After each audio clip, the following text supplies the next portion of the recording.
por lote de Paulinha. Em primeiro, André Souza, Indaiatuba na primeira colocação. Segunda colocação vem ali para o Matheus Rosa, 26 e 13, 26 pela terceira. Lucas Pique de Indaiatuba.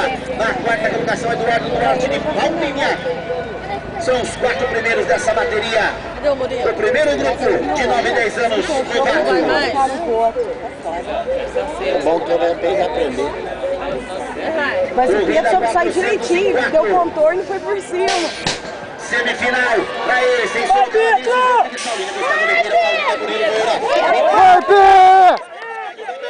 Francisco Ribeiro com os rompos de Paulo Batista. E feio. Vai, Pedro!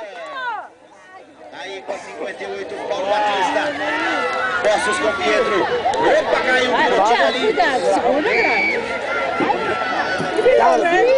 Pedala, Pedro. Posição placa 36 pra ele. Pietro. Como, velho? Como? Posição 45, piloto. Carlos Alberto. Pedala, velho. Aí na quarta posição, 2 e Palmeiras. Gustavo Oliveira, Murilo Moura. Uou! Vamos ver quem fica na quarta posição. Em primeira, Poços de Caldas. Uou!